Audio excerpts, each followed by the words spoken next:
Olá, infectos! Sejam bem-vindos a mais um Papo Infectado.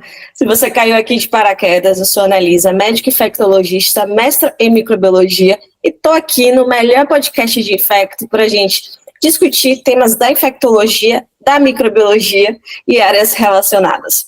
Gente, como vocês já sabem, aqui a gente tem uma troca. Eu amo fazer conteúdo para esse podcast. E a única coisa que eu peço a vocês é que, se você curte esse conteúdo, se você está ouvindo no Spotify, deixa 5 estrelas para a gente, tá certo? Compartilhe para nós aumentarmos aí a legião de infectólogos. Eu quero te ver também nas outras redes sociais. Eu estou no Instagram e no TikTok como @papoinfectado, no Twitter como @souelisaco e no YouTube como Analisa Médica Infectologista. E, gente, eu estou postando no YouTube, viu? Eu sou criadora de conteúdo, então vai ser um prazer te ver por lá. Hoje a gente vai continuar com o nosso Infecto Causo, porque foi um caso muito interessante que eu peguei recentemente no hospital, e é um diagnóstico diferencial muito amplo, então dá uma discussão muito grande. Inclusive, eu vou fazer a parte 1 e a parte 2, esse vai ser a parte 1, e depois a gente continua com a parte 2, porque realmente tem muita coisa pra gente falar sobre esse tema. Mas vamos lá, vamos com o nosso casinho aqui. Então, trata-se de uma senhorinha de 80 anos que veio para a emergência referindo febre.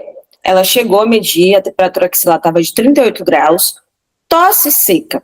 E ela refere que começou há uma semana. Então, antes estava bem, e há uma semana veio cursando com febre e tosse. De história pregressa, ela fala que é hipertensa, usa losartana, allospino e hidroclorotiazida. Negou tabagismo ativo ou passivo. Ao exame físico, ela está em bom estado geral, está eupneica, saturando bem o ambiente. E de alterado, você percebe que ela tem uma diminuição do murmúrio ali em lobo inferior direito. Então, vamos fazer o nosso exercício de sempre, né? A gente tem uma paciente com quadro agudo, febril e com sintomas respiratórios. Então, a gente está falando de uma paciente com um quadro febril respiratório agudo. Logo quando a gente vê, né, uma paciente com febre, com tosse, com alteração ao exame físico, o que é que a gente vai logo pensar? Pneumonia de comunidade, né? É a nossa primeira hipótese. Então, para a gente poder desenrolar e até confirmar o nosso diagnóstico, a gente pede uma imagem. E foi o que fizeram no caso dessa senhorinha. Pediram uma tomografia. Na verdade, antes pediram uma radiografia de tórax, né? E aí, na radiografia, se percebeu que tinha uma lesão cavitada. E aí acharam estranho.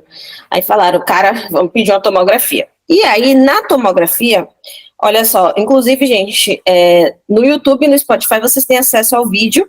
Então, estou mostrando aqui o vídeo da tomografia. Então, a gente vê que já começa tendo as opacidades, mas bem aqui, ó, no lado direito, no pulmão direito, mais próximo aqui da pleura, bem periférico mesmo, a gente tem uma cavitação e ao redor uma área de consolidação, tá? Então, se confirmou a cavitação que foi vista na radiografia, se confirmou na tomografia. Inclusive, foi laudada assim: lesão cavitada de parede espessa e contorno apiculado no lobo inferior direito, subpleural, medido cerca de 3,13 centímetros. E no laboratório de alterado, ela tinha uma leucocitose, tá? Sem desvio e sem outras alterações. Aí, meu povo, a gente precisa entrar no diagnóstico diferencial de cavitação pulmonar. E esse episódio vai ser muito interessante para que vocês pensem para além de tuberculose, certo? Porque quando a gente pensa em cavitação, a gente pensa logo em tuberculose. Só que tuberculose tem uma clínica mais subaguda para crônica. Essa paciente ela tem uma clínica muito aguda. Então, só para que vocês possam entender, eu vou discutir um artigo que ele traz um algoritmo muito interessante, em que ele divide os diagnósticos diferenciais de cavitação pulmonar aguda e diagnósticos diferenciais de cavitação pulmonar crônica. Então, nesse episódio aqui, nós vamos falar de cavitação pulmonar e os diagnósticos diferenciais agudos, e no próximo a gente continua os crônicos, tá? Mas antes, só lembrar para vocês o que é uma cavitação. O que é a cavitação? É um espaço cheio de gás dentro de um nódulo, dentro de uma massa ou de uma consolidação, que foi o que a nossa paciente tem, tá? Então, é realmente uma bolinha de gás dentro ou de um nódulo, ou de uma massa, ou de uma consolidação. Aqui é muito importante atentar que a espessura da parede tem que ser maior que 4 milímetros, porque quando é bem fininho, a gente não está falando de uma cavitação, vocês vão ver que aí é cisto. Quando a parede é acima de 4 milímetros, a gente está falando de uma cavitação. Então, esse artigo aqui, de 2018, ele está muito interessante, eu vou deixar aqui para vocês as referências, porque ele faz justamente um algoritmo clínico-radiológico dividindo em como é que a gente pode manejar esses casos. Então, primeiro ponto do algoritmo. Você precisa ter noção se é realmente uma cavitação. Então, nesse caso, a gente chama os nossos queridos colegas radiologistas para discutir com a gente. Então, vai lá na rádio, senta com a galera, conta o caso e olha essa imagem novamente para a gente ter certeza se realmente é uma cavitação. Por quê? Tem algumas lesões que podem mimetizar uma cavitação. Por exemplo, o cisto. O cisto, como vocês podem ver aqui na imagem, lembra, né, uma cavitação, porque é realmente também uma lesão de ar. Só que, como eu falei, a parede é menor, no caso do cisto, é menor que 2 milímetros. A cavitação tem que ser maior que 4 milímetros. E, além disso, a parede do cisto não é uma consolidação, não é um nódulo, não é uma massa, não. É um tecido fibrosado, tá certo? Outro diagnóstico diferencial é o efizema, né? Que aí você vai ter ali o aglomerado, né? De regiões de baixa atenuação que pode mimetizar uma cavitação. Então, aí a história clínica vai ser importante, né? A gente lembra de efizema, paciente com DPOC, enfim, então, também entrar nesse diagnóstico. Outro diagnóstico é uma bolha infectada, ou seja, em que o paciente previamente ele tinha uma bolha na radiografia, então vocês veem aqui na imagem, na primeira imagem, tinha uma bolha, e aí com o passar do tempo acabou evoluindo para uma infecção, que aí a gente tem um nível hidroaéreo.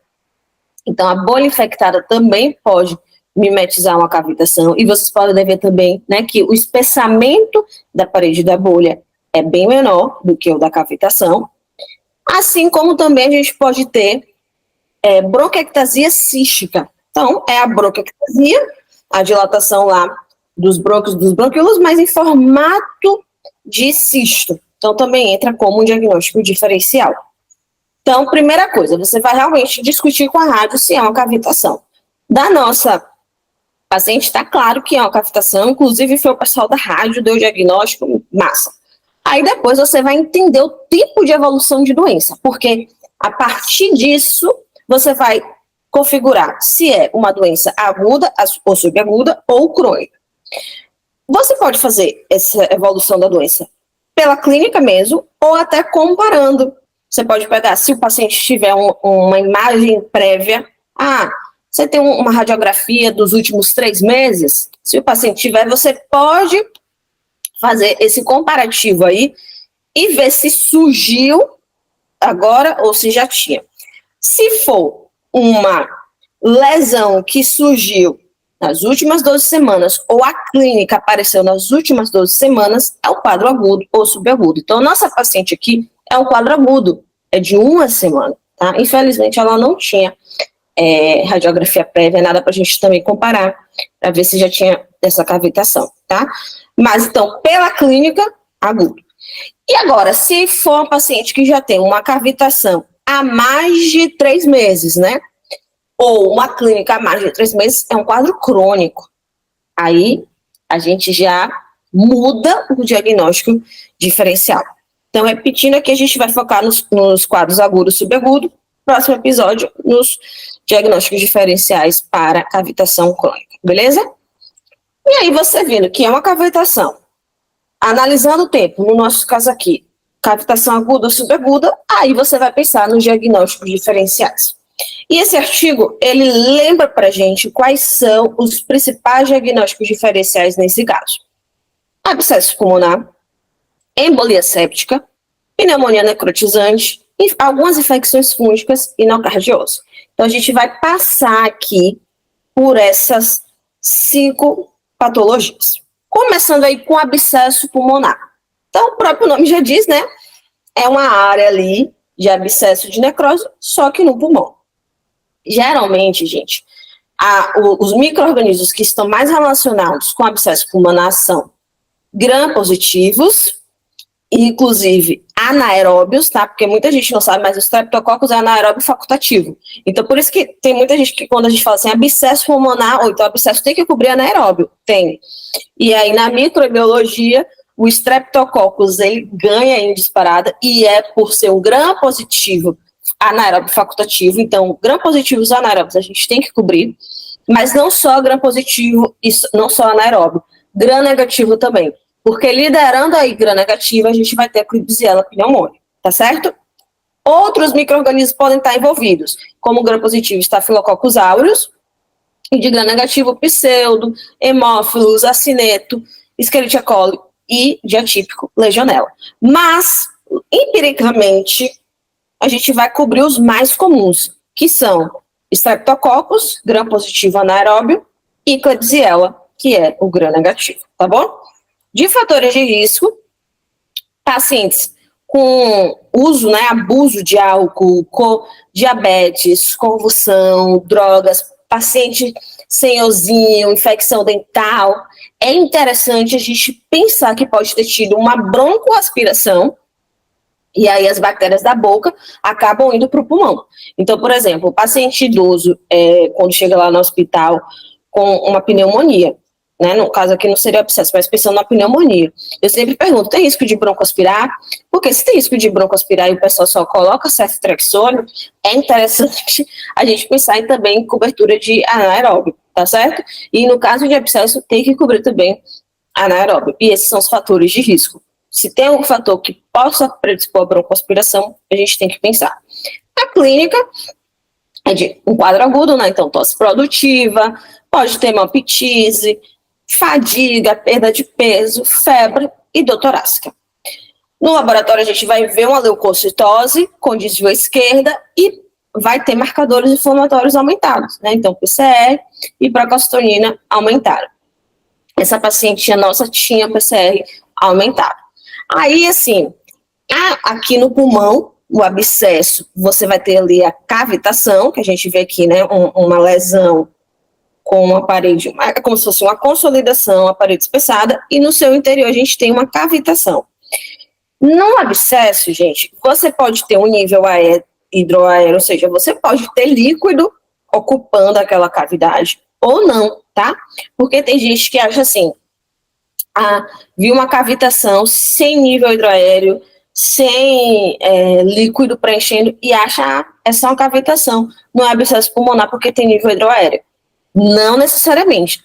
A maioria dos casos, você vai ter, no abscesso pulmonar, você vai ter uma cavitação com nível hidroaéreo, mas pode ter só cavitação sem nível hidroaéreo, tá certo? Então, por exemplo, essa senhorinha aí, a gente tem uma cavitação, não tem nível hidroaéreo, mas eu vou excluir para ela abscesso só porque não tem nível hidroaéreo? Não.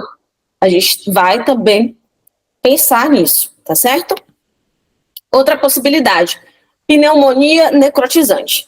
Nesse caso aqui, é uma infecção muito mais aguda e com uma evolução muito mais grave. Por quê? Na microbiologia, o principal responsável é o Staphylococcus aureus, principalmente o de comunidade, o MRSA de comunidade. Eu não sei se eu já falei isso aqui para vocês, mas eu fiz uma matéria no mestrado, e uma principal distinção entre MRSA de comunidade e MRSA hospitalar é o seguinte: o MRSA de comunidade ele é mais virulento, então ele causa mais doenças e doenças agressivas, enquanto o MRSA hospitalar ele é menos virulento, mas ele tem mais resistência antibiótica. Então, por isso que o MRSA de comunidade a gente usa Bactrim, a gente pode usar a Clinda, mas dificilmente o MRSA de hospital vai ter sensibilidade a Bactrim. Pode ter, mas pode já ter resistência. Então, ele é mais resistente do que virulento.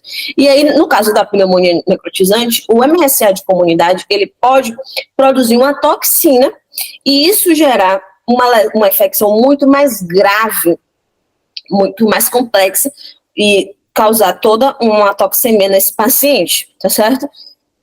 Pode ter também outros gram-positivos na jogada, como Streptococcus pneumoniae, Klebsiella e gram-negativo, Klebsiella pneumoniae, Haemophilus influenza e Pseudomonas. Então, assim, repara que aqui a gente continua com um espectro de cobertura antibiótica similar com o do abscesso pulmonar. Então, cobrindo gram-positivo, só que aqui é interessante garantir a cobertura de MRSA de comunidade, cobrindo anaeróbio, né, tem o streptococcus ali, anaeróbio facultativo, e cobrindo gram-negativo, Klebsiella e Haemophilus principalmente.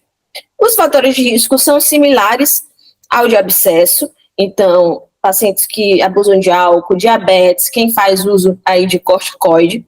E os sintomas, como eu falei para vocês, o paciente com a pneumonia necrotizante, ele pode ter uma evolução muito mais grave do que do abscesso, por conta da virulência, né, principalmente do MRSA de comunidade. Então, esse paciente ele pode ter tosse, ele pode ter febre, ele pode ter uma hipoxemia, um ataque cardíaco, que pode evoluir, né, com ataque pneu, ou seja, ele está com sinais de sepse, e ele pode evoluir com insuficiência respiratória e também com choque. Então, por exemplo, essa paciente nossa, ela chega estável.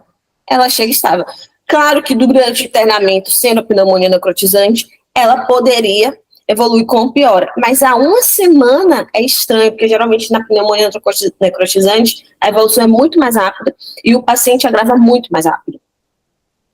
Pode ter leucocitose, é a mesma coisa, né? Leucocitose com desvio esquerda, PCR para cal aumentado, porque é bactéria. E aí, assim, ó, na tomografia, na pneumonia necrotizante, você vai ver a consolidação, tem áreas de necrose, então quem está aqui no vídeo vai ver que tem o pulmão, aí tem uma imagem branca, que é a consolidação, e uma imagem de hipoatenuação, que são áreas de necrose. Geralmente, essas áreas de necrose, de hipoatenuação, elas coalescem e aí podem formar a cavitação, tá certo? Sendo que nos casos em que o paciente chega a complicar com necrose, com gangrena, aí tem que também fazer, além do antibiótico, cirurgia. Outra possibilidade, embolia pulmonar séptica. Mas no caso de embolia pulmonar séptica, não é algo que o paciente a infecção fonte é do pulmão, não. É uma fisiopatogenia em que uma infecção extrapulmonar acaba levando as bactérias para a corrente sanguínea e a corrente sanguínea chega para o pulmão. Então, endocardite pode causar, paciente com abscesso em baço, alguma coisa assim.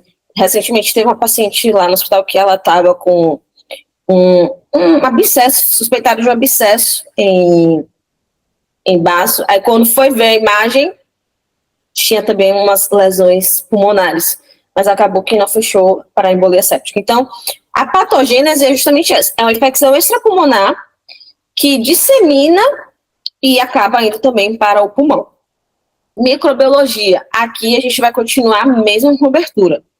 Gram positivo, então, Staphylococcus, Streptococcus vírida, anaeróbio, Fusobacterium, entra aqui, e Streptococcus, né, facultativo anaeróbio, e gram negativo, Klebsiella, tá certo? Sendo que, se você tiver o foco já estabelecido da outra infecção e o patógeno da outra infecção, você pode fazer guiado conforme a outra infecção, tá? Os fatores de risco é paciente que está usando droga intravenosa, ou então está internado, está com catéter venoso central, ou tem algum marcapasso, válvula protética, porque pacientes com endocardite também faz muita embolia pulmonar séptica. Esses pacientes podem evoluir com febre, com falta de ar, com dor torácica, com tosse, com fadiga, hemoptise. Então, vê que os sintomas respiratórios, eles estão presentes, são bem similares. E aqui também é um quadro que a gente precisa ficar atento, porque esse paciente ele pode evoluir com gravidade, ele pode evoluir com insuficiência respiratória, com choque séptico, insuficiência renal, tá? Na tomografia, o que a gente vê? A gente vê vários êmbolos, vários nódulos. Então, são nódulos distribuídos pelo pulmão. Então, aqui a gente vê, ó, no B dá para ver melhor. A gente tem nódulos no pulmão direito, nódulos no pulmão esquerdo. Esses nódulos, geralmente, eles são periféricos e a cavitação pode acontecer em até 85% dos pacientes e a cavitação acontece nesses nódulos, tá certo? A nossa paciente aqui do caso, ela não tem vários nódulos, certo? E também não tem uma possível infecção que possa estar disseminando para o pulmão. Então, embolia pulmonar séptica já fica mais difícil. Nocardiose. Tanto nocardiose quanto criptococose, gente, são infecções que a gente não vai pensar em paciente imunocompetente. A gente vai pensar em paciente imunossupresso, tá? Nocardiose mesmo eu nunca vi na prática clínica. Nocardiose é causada pela bactéria gram-positiva Nocardia asteroides, que pode acontecer aí a inalação, né, no solo, e é comum em pacientes imunossupressos, então pacientes transplantados de órgão sólido, transplantados de medula, pacientes com AIDS, são nesses pacientes que a gente vai pensar em nocardiose. E não vai ser logo de cara, muitas vezes vai ser um tratamento guiado. Nocardia é aquela bactéria que você não pensa logo de cara, aí quando sai a cultura do lavado, da secreção pulmonar, vem nocardia, tá? O paciente vem cursando com febre baixa, perda de peso, dor torácica, tosse, fadiga, né, nesse período aí de agudo, subagudo, mas pode que alguns pacientes evoluírem também com insuficiência respiratória. Na tomografia, o que é mais comum ver? Ou nódulos ou consolidação, mas pode acontecer também de ter cavitação. Então, aqui nesse caso, a gente tem uma cavitação aqui, né? Tem a consolidação importante e no interior dessa consolidação tem uma cavitação. O diagnóstico geralmente é fazendo lavado aí broncoalveolar, faz a cultura, o gram, PCR, se for necessário, e isola nocardia. Outra questão dos fungos, principal, que pode ser associada à criptococose pulmonar. Principalmente, né, o Cryptococcus neoformans é o mais comum, e também a gente vai pensar em paciente imunossupresso, paciente com imunidade baixa. Pode ter pacientes que vão ficar assintomáticos, mas aqueles que têm sintomas vão cursar com febre, tosse, falta de ar, dor no peito e dor de cabeça. Na tomografia, é também mais comum ver o quê? Nódulos e massas periféricos e bilaterais. Você vê que aqui na imagem a gente vê, né? Nódulos, tanto no lado direito quanto no lado esquerdo, e consolidação.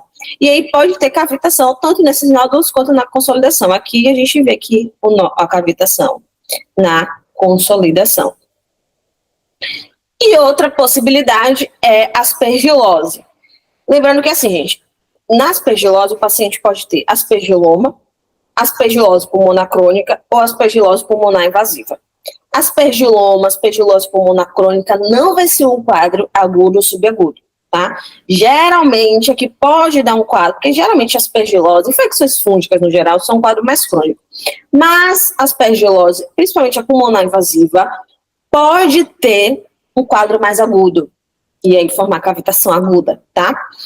Fatores de risco, mesma coisa, paciente imunossupresso, com diabetes, com DPOC ou cirrose. Aí você vai ter naquele paciente com tosse produtiva, com febre, com falta de ar, com dor torácica e que não responde aos antibióticos. Você está tratando e nada. No laboratório, pode pedir no sangue, né, galactomannan e beta-glucana, que pode ser indícios e estarem positivas. O que é que a gente vê inicialmente num paciente com aspergilose pulmonar invasiva?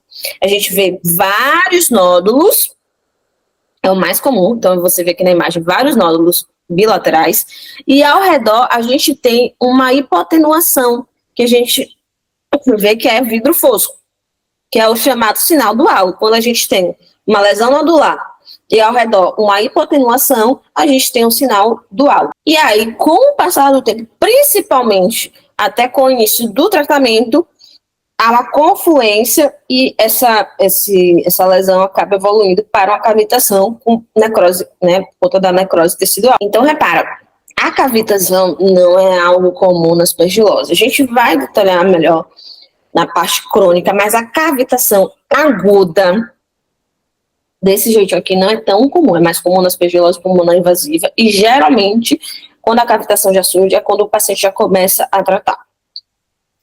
Então, eu quis resumir assim. Primeiro, você vai, né, ver, se confirmar se é uma cavitação. Se confirmou, você vai olhar o exame e a clínica e ver se tem evolução com menos de 12 semanas. Se sim, trata-se de um quadro agudo ou subagudo. Nesse caso, nós vamos pensar principalmente em abscesso pulmonar, em embolia séptica, em pneumonia necrotizante, infecção fúngica e nocardiose. Sendo que infecção fúngica e nocardiose, você vai deixar para pensar em imunossupresso, no paciente transplantado, paciente oncológico, paciente com AIDS, tá certo? E se o paciente está mantendo estabilidade, sempre que possível, veja o bicho para poder guiar esse tratamento. Então, se tiver como fazer uma cultura desses carros, se tiver como fazer um lavado broncoalveolar, né, uma broncoscopia para pegar o lavado e mandar para a cultura, para isolar, maravilha. E aí, pensando, é um paciente não imunossupresso, então, infecção fúngica, nocardiose, a gente já deixa até de lado. Pensando mais, ou abscesso pulmonar, ou embolia séptica, ou pneumonia necrotizante, como você quer cobrir gram positivo, gram negativo e anaeróbio? Possibilidades. Clavulin, né, amoxicilina com clavulanato, que vai pegar o gram negativo, né, principalmente Klebsiella, vai pegar estrepto e pegistáfilo MSSA e vai pegar anaeróbio de boca. E uma possibilidade também é fazer clínica com ceftriaxone, principalmente se você está pensando em uma pneumonia necrotizante. Porque se você está pensando em uma pneumonia necrotizante, clínica vai pegar o MRSA de comunidade e o anaeróbio, e a clínica também pega estrepto, né? E o ceftriaxone vai pegar, apesar da gente já ver estrepto pneumônio já com resistência clínica. E a ceftriaxone vai pegar melhor o estrepto e vai também pegar gram negativo. E aí você pode começar empiricamente uma dessas opções até sair o resultado da pesquisa que você fez e aí poder guiar. Como é que ficou essa nossa paciente? Então, na verdade, assim, essa paciente, ela chegou. Quando ela chegou no hospital, na emergência, o pessoal vê essa imagem já pensou num abscesso pulmonar. E foi questionado ou abscesso, o pessoal da radiologia questionou, ou abscesso, ou até numa neoplasia. Pensando num abscesso pulmonar, o pessoal começou clindamicina mais ceftriaxone. E internou essa paciente. Ela tinha tem uma tosse seca, não consegue expectorar, foi então solicitado um lavado broncoalveolar. Ela foi então e fez a broncoscopia. Só que o pessoal da torácica já chegou pra gente e falou o seguinte, pode ser que essa broncoscopia não seja confiável, porque é uma lesão muito periférica, então o broncoscópio pode não ter chegado. Aí acabou que quando saiu o resultado da broncoscopia, veio cultura para aeróbio negativo, tá? Inclusive, só fazendo um adendo aqui, o pessoal começou clínica ceftriaxone, mas como ela estava mantendo estabilidade 48 horas antes da broncoscopia, suspendeu, tá? Então, a cultura para aeróbio veio negativa, foi feito investigação para tuberculose, apesar da clínica ser muito aguda, mas fez teste rápido, baciloscopia, veio negativa, e aí veio no histopatológico, viram umas aspergilose. Aí, eu achei, caraca, que massa e tal. E eu ia tratar. Só que aí eu fui conversar com a infecta que trabalha comigo, que é mais experiente, né? E aí eu, toda empolgada e tal. Aí, já que falou assim comigo, Ana, isso pode ser colonização. Porque a clínica não bate. Aí eu falei, realmente. Quando eu fui rever a literatura, né, deixei muito claro aqui para vocês, é principalmente paciente imunossupresso, sabe? A gente viu que a aspergilose pulmonar invasiva pode levar a uma cavitação aguda, mas não bate com essa senhora que, não tem uma comorbidade, não faz quimioterapia, não tem história de transplante, então, e aspergilose pode colonizar. Então, acabou que Aí o que seria indicado para ela? Fazer uma tomografia guiada com radiointervenção, para poder, então, ter uma garantia de que vai pegar ali o lavado, porque ela é muito periférica. Mas, infelizmente, não tem como fazer no hospital, então a gente optou por tratar como se fosse um abscesso pulmonar, porque a gente percebeu também que quando suspende o antibiótico, aumenta o leuco. Então, ela está fazendo aí as 4 semanas de antibiótico e depois a gente vai acompanhar. Se não tiver como, aí realmente ela vai precisar fazer radiointervenção para poder pensar em outros diagnósticos diferenciais, que aí ela vai, com o passar do tempo, ela vai sair, se ela manter a lesão, ela vai sair de um quadro agudo para crônico, que aí é o que a gente vai discutir na próxima discussão. Lembrando para vocês que assim, aqui a gente foca em infecto, mas não é só questões infecciosas que causam a cavitação. Então, neoplasia, doenças autoimunes podem causar também. Mas, na próxima vez, próximo episódio, a gente discute, então, a cavitação crônica, beleza? Eu espero que vocês tenham gostado desse resumão. Quem quiser os slides, é só compartilhar o episódio, no caso, no Twitter, compartilha e me marca, e no Instagram, compartilha e marca @papo infectado. Me manda um print bonitinho de que compartilhou para eu enviar para vocês os slides, beleza? Era isso. Deixa sua curtida, seu like, se inscreve no YouTube, faça seguir no Spotify, onde você estiver. Dá essa força aí. Beijão.